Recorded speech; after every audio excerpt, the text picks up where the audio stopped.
నేను అడుగుతున్నా, ఇంతమంది పోలీసులు ఉన్నారు. ఏదైతే జగన్మోహన్ రెడ్డి గారు వచ్చారు, రోడ్డు మీద తిరిగారు, తిరుగుతా ఉంటే కరెంట్ ఆఫ్ అయిందంట. ఓకే, ఎవరు ఫెయిల్యూర్? నా గవర్నమెంట్. ఇప్పుడు ఎవరి గవర్నమెంట్? ఎవరిది బాధ్యత? ఎవరిది బాధ్యత? ముఖ్యమంత్రి పైన రాళ్లు వేస్తే నీకు సిగ్గు లేదా? ముఖ్యమంత్రిని అడుగుతున్నా నేను. నువ్వే కదా ముఖ్యమంత్రి, నేను కాదు కదా. ఒకప్పుడు కోడి కత్తి డ్రామా చేశావు, గొడ్డల వేడితో బాబాయిని చంపి ఆ నేరాన్ని నా మీద మోపేదానికి ప్రయత్నం చేశావు. ఇప్పుడు నీ చెల్లులు అడుగుతా ఉంది రోడ్డెక్కి, జగన్మోహన్ రెడ్డి సమాధానం చెప్పు. బాబాయిని చంపిన వాడికి ఎంపీ ఇచ్చావు, నిన్ను నీ పార్టీకి ఓటేయడానికి లేదు. వైఎస్ఆర్ కాంగ్రెస్ పార్టీ పూర్తిగా రక్తపు మరకలో కూరకపోయిందని నీ చెల్లులు అడిగితే సమాధానం చెప్పలేని అసమర్థుడు నాకు నేరాలు అంటగడతావా నువ్వు? నేను నేరాలు చెయ్యను. నేరాలు చేసేవాడిని తుంగలోనే దొక్కేస్తాను, ఎవరిని వదిలిపెట్టను. ఇన్ని రోజులు నా పైన దాడులు చేశారు, పవన్ కళ్యాణ్ పైన దాడులు చేశారు.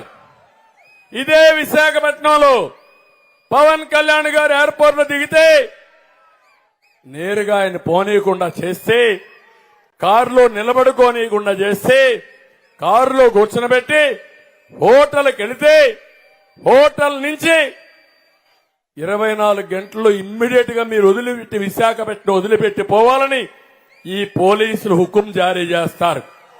ఉన్మాది జగన్మోహన్ రెడ్డి చెప్పాడని నేను అడుగుతున్నా. మీ తాత జాగీరా ఈ విశాఖపట్నం అని అడుగుతున్నా. ఈ రోజు నేను చూశాను 2 సంఘటనలు. నిన్న ముఖ్యమంత్రి పైన దాడి చేస్తే రాయి పడితే అది కూడా చీకట్లో గులకరాయి. అర్థమైన తమ్ముడు, చీకట్లో గులకరాయి. ఇప్పుడు పడింది ఎలుగులో రాయి. అవునా కాదా? అవునంటే చెప్పండి మీరందరూ. అంటే కరెంటు ముఖ్యమంత్రి పోతా ఉంటే కరెంట్ ఉండదా? ఏంటి డ్రామా? ఎవడికి నేర్పిస్తావు డ్రామా? 14 ఏళ్లు ముఖ్యమంత్రిగా చేశా. నువ్వు పేగు లెక్కేస్తే, ఆవులిస్తే నీ పేగులు లెక్కేస్తా నేను. గాయం అయితే రాష్ట్రానికి అయ్యా గాయం. జెడ్ కేటగిరీ సెక్యూరిటీ ఏం చేస్తుందా? మీ జెడ్ కేటగిరీ సెక్యూరిటీ చూసుకోరా మీరు? మరి చంద్రబాబు గారి మీద రాళ్లు కొట్టించినప్పుడు రాళ్ల వర్షమే కురిపించారా మీరు? అప్పుడు ఏమైపోయినాయి? అప్పుడు రాష్ట్రానికి గాయం జరగలేదా? అంటే మీ మీద ఇంత గులకరాయి పడితేనే గాయం అయిపోయినట్టు. ఏమో ఎవడు చేశాడో నా సంతాపం, నా సంతాపం నాకు బాధ కలుగుతుంది. నన్ను అడిగారు ఈ రోజున స్టేట్మెంట్ ఇమ్మని చెప్పారు మా పార్టీ వక్తలందరూ. సార్ జగన్ గారికి ఇలా దెబ్బ తగిలింది అంటే నన్ను ఏం చేయమంటారన్న? ఆయనకి కొంచెం మీరు త్వరగా కోలుకోవాలని ఇవ్వంటే ఏమో అది నిజమో అబద్ధమో నాకేం తెలుసు. అతనే ఇలా టప్పుని కొట్టేసుకున్నాడో ఎవరికి తెలుసు? తెలియదు కదా. ఎందుకంటే కరెంటు పోయింది, దండలు ఉన్నాయంట, ఆ దండల్లో వాళ్ళే రాయి పెట్టి కొట్టుకున్నాడేమో, లేదు నిజంగా పోని ఒకసారి నాన్న పులి కథలాగా ఒకసారి చెప్తే బాగుంటుంది. ప్రతిసారి ఎలక్షన్ రాగానే జరిగితే నిజంగా పులి వచ్చిన నాన్న పులి కథలాగా అది అబద్ధం అనుకుంటాం. సరే, నిజంగా మీ మీద రాయి చూడండి, మీరు పట్టుకోండి. ఎదురుగా పొడిచిన వ్యక్తినే ఈ రోజు వరకు మీరు పట్టుకోలేదు. జైలు నుంచి అతను బెయిల్ ఇప్పించారు 5 సంవత్సరాల తర్వాత. కోడికత్తి వ్యక్తినే. ఈ సెంటిమెంట్ డ్రామాలు దయచేసి ఆపండి. ఈ నాటకాలు భరించలేకపోతున్నాం. నేను వచ్చేటప్పుడు నా మీద బోల్డెన్ రాళ్లు పడతా ఉంటాయి. మనకి పీఆర్పీ టైంలో నేను ఖమ్మం వెళ్తా ఉంటే నా మీద రాళ్ల వర్షం. మా వాళ్ళందరికీ మోకాళ్ళు ఇరిగిపోయినాయి, నాకు ఈపుల మీద రాళ్లు పడ్డాయి. ఆ రోజున చెప్పుకోవడానికి మీడియా కూడా లేదు. మొత్తం కరెంట్ ఆపేశారు రాజశేఖర రెడ్డి గారి ప్రభుత్వం. మరి దెబ్బలు తిని మేము వచ్చాం. నా స్టేజ్లు కూల్చేశారు. కాదు, నేను ముఖ్యమంత్రి కొడుకుని కాదు కదా, ముఖ్యమంత్రిని కాదు కదా. మన కథలు ఎవరికి తెలియవు. జగన్ గారికి ఎంత రాగానే అయ్యయ్యో ఎంత బాగా జరిగిపోయింది, అయ్యయ్యో పాపం. అమర్నాథ్ని తిరుగు తోటలో కాల్ చేస్తే పాపం లేదు. అది వైసీపీ వాళ్ళకి పట్టదు. రేపల్లెలో ఒక ఆడపడుచుని దారుణంగా భర్త ముందు మానాన్ని పాడు చేస్తే పాపం దొంగతనం చేయడానికి వచ్చారండి. అలా అనుకోలేదండి. దొంగలని దుర్మార్గులు వెనకేసుకొచ్చే వస్తే మనుషులు. జగన్ గారిది ఇంత పడగానే నాకు నిజంగా అనిపించింది, జెడ్ కేటగిరీ సెక్యూరిటీ మీరందరూ ఏమయ్యారయ్యా? పోలీస్ అధికారులు ఏమయ్యారు? డీజీపీ గారు ఏమైపోయారు? ఇంటెలిజెన్స్ ఆఫీసర్ గారు ఏమైపోయారు? మీరంతా? అందరినీ దాడి చేసే వ్యక్తి అతని మీద దాడి చేయడానికి ఎవడన్నా సాహసిస్తాడా? మీకు ఎంతసేపు పట్టుకోవడానికి? రేపొద్దున ఎవడన్నా పట్టుకుని కూడా వాళ్ళు ప్రేరేపించారు, వీళ్ళు మీ వాడే చేశాడేమో. 2019లో మీ కూర్చోబెట్టి కోడి కత్తి కోసం జగన్ గారు సీఎం అవ్వాలని డ్రామా ఆడటానికి నేనే పొడిచానని ఆ అబ్బాయి చెప్పాడు.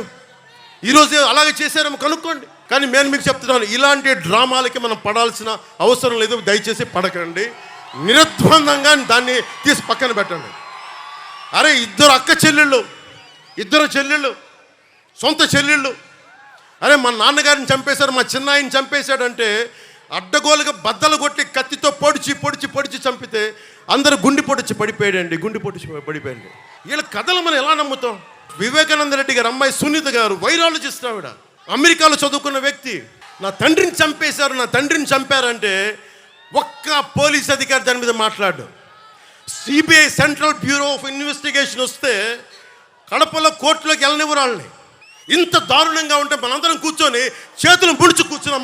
మనకు పౌరుషం చచ్చిపోయింది. ఎందుకు నేను వ్యతిరేకపడడం? చీలద్దు ఎందుకంటానంటే ప్రజాస్వామ్యాన్ని కూలి చేసేవాడు ఒకడు కూర్చొని మనందరినీ పొడుస్తా, చంపుతా, దోపిడీ చేస్తా ఉంటే ఎంతకాలం భరిస్తాం? ఎంతకాలం? సుగాలి ప్రీతి 14 ఏళ్ల బిడ్డని స్కూల్కి వెళ్తే 10 మందిని నాశనం చేస్తే దాన్ని పట్టించుకోడు ఎవడు. జగన్మోహన్కి బొక్క పడితే, చిన్న గులకరాయి పడితే రాష్ట్రం అంతా ఊగిపోద్ది. సగటు మనిషి బాధ మనకి తెలియదు. సగటు మనిషి బాధ మర్చిపోయాం. నిజంగా నాకు ఆవేదన ఉంది, ఏడుపు వస్తుంది. తప్పు జగన్మోహన్ రెడ్డి కాదు, మనదే. మనకు పౌరుషం చచ్చిపోయింది. ఇందాక తెనాలో చెప్పినట్టుగా దాస్యం చేసే కంటే కూడా చచ్చిపోవడం మేలు. దాస్యాన్ని ఆపేద్దాం. డిప్లొమసీ పక్కన పెట్టి గుండెల లోతుల నుంచి రాజకీయం చేద్దాం. గుండెల లోతుల నుంచి పాలిటిక్స్ చేద్దాం. మనం ఎవరం కులాలకి ప్రాంతాలకి దాటి గుంటూరు వినుకొండలో పుట్టిన జాషువా ఆయన స్ఫూర్తితోటి విశ్వనరుడి స్ఫూర్తిని తీసుకెళ్తే తప్ప ఈ ప్రభుత్వాలని మనం మార్చలేం. మీ బిడ్డ అదరుడు అయినా మీ బిడ్డ బెదరుడు. కారణం ప్రజలనే శ్రీకృష్ణుడి అండ ఉన్న అర్జునుడు మీ బిడ్డ. చేసిన మంచి మీద ఆ దేవుడి మీద నమ్మకం ఉంది కాబట్టి అర్జునుడి మీద ఒక బాణం వేసినంత మాత్రాన కురుక్షేత్ర సమరంలో కురుక్షేత్ర యుద్ధాన్ని కౌరవులు గెలిచినట్టు కాదు. ఒక బాణం వేసినంత మాత్రాన, జగన్ మీద ఒక రాయి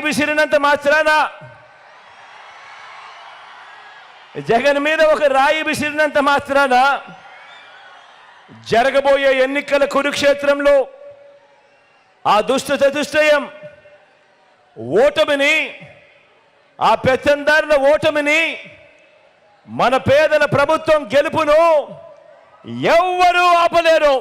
ఇలాంటి దాడుల వల్ల నా సంకల్పం చెక్కు చెదరదు. పైగా ఈ స్థాయికి వీరు దిగజారారు అనంటే దాని అర్థం ఏమిటి? ఈ స్థాయికి వారు దిగజారారు అనంటే దాని అర్థం ఏమిటి? విజయానికి మనం అంత చేరువుగా ఉన్నామని, విజయానికి వాళ్ళంత దూరంగా ఉన్నారనే కదా దాని అర్థము.